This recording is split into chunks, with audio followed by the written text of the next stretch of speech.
വളരെയധികം ജീവജാലങ്ങളുണ്ട്. അതിൽ ഏറ്റവും വലുതെന്ന് ഞാൻ ഉദ്ദേശിക്കുന്ന നിങ്ങൾ പറയുന്ന ആൻസർ അല്ല. ഏറ്റവും ശ്രേഷ്ഠമായ ജീവി എന്ന് പറയുന്നത് മനുഷ്യനാണ്. മനസ്സിലായോ? നമുക്ക് എല്ലാം അറിയാം. നമുക്ക് എന്തറിയാം? നമുക്ക് ചിന്തിക്കാൻ അറിയാം, ചിന്ത അനുസരിച്ച് പ്രവർത്തിക്കാൻ അറിയാം, അല്ലേ?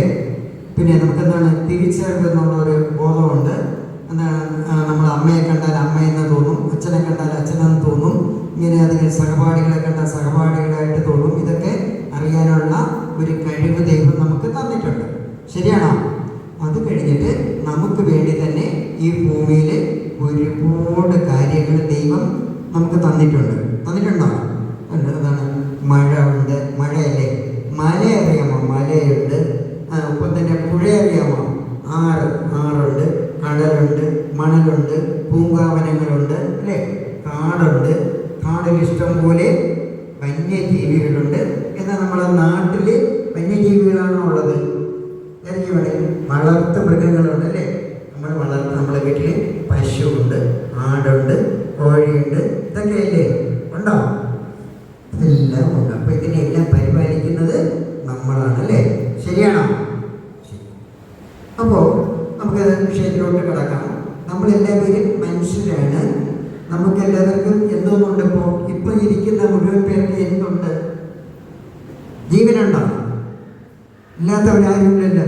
നമുക്ക് നടന്നു വരാൻ പറ്റില്ല, അല്ലേ? അപ്പം നമുക്കെല്ലാം ജീവനുണ്ട്. നമുക്ക് ജീവനോടെ ജീവിച്ചിരിക്കണമെങ്കിൽ, അല്ലെങ്കിൽ നമുക്ക് ഇതിനെ ഇരിക്കണമെങ്കിൽ നമ്മൾ അറിയാതെ ഒരു പ്രവൃത്തി നടന്നുകൊണ്ടേയിരിക്കുന്നു. അതെന്തായിരിക്കും?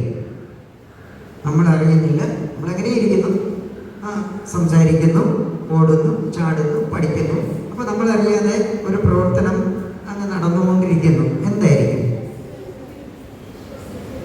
ശ്വസിക്കുന്നല്ലേ? തന്നെ ശ്വസിക്കാതെ ആരെങ്കിലും ഉണ്ടോ? നമ്മൾ ഏത് വായുവിനെയാണ് നമ്മൾ ശ്വസിക്കുന്നത്? ഓക്സിജൻ, അല്ലേ? എന്നാൽ അതിനെ നമ്മൾ പുറത്തു തള്ളുന്ന ഏത് വായുവാണ്? Carbon dioxide. അപ്പോൾ നമ്മൾ ശ്വസിക്കുന്നത് ഓക്സിജനാണ്. ഇതൊക്കെ നിങ്ങളുടെ സ്കൂളിൽ പഠിച്ച കാര്യങ്ങളാണ്. നിങ്ങളെ ഞാനൊന്ന് ചെറുതായിട്ട് ഓർമ്മിപ്പിക്കുക മാത്രമാണ് ചെയ്യുന്നത്. അപ്പോൾ നമ്മൾ ശ്വസിക്കുന്നത് ഓക്സിജൻ, പുറന്തള്ളുന്നത് കാർബൺ ഡയോക്സൈഡ്. എന്നാൽ ചെടികൾ ശ്വസിക്കുമോ? നമ്മോടൊപ്പം പ്രവർത്തിക്കുന്ന സിസ്റ്ററിനും കുട്ടിയുടെ പേരിലും നമ്മൾ ഓരോരുത്തരുടെ പേരിലും നന്ദി അർപ്പിച്ചുകൊള്ളുന്നു.